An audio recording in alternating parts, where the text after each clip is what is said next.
Naona message ya mratibu wa mkoa wa Dar es Salaam, mzee wetu Shabani. Tumesikia maombi ya wanachama mbalimbali ndani ya Dar es Salaam na nje ya mkoa wa Dar es Salaam wakiuomba uongozi wa Young Africans mechi ya siku ya Jumamosi itolewe viingilio.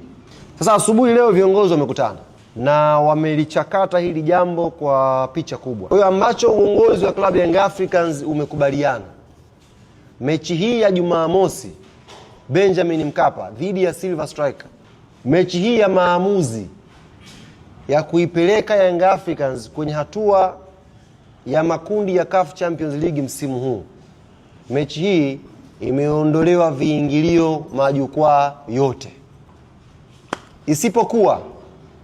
isipokuwa jukwaa la VIP A na jukwaa la VIP B limekuwa reserved kwa wageni ambao wataalikwa. Kwa mfano, tunao wanachama wetu ambao wao wanalipa ile huduma ya Black Card shilingi milioni 1. Hawa wamepewa kipaumbele, wataketi jukwaa la VIP A.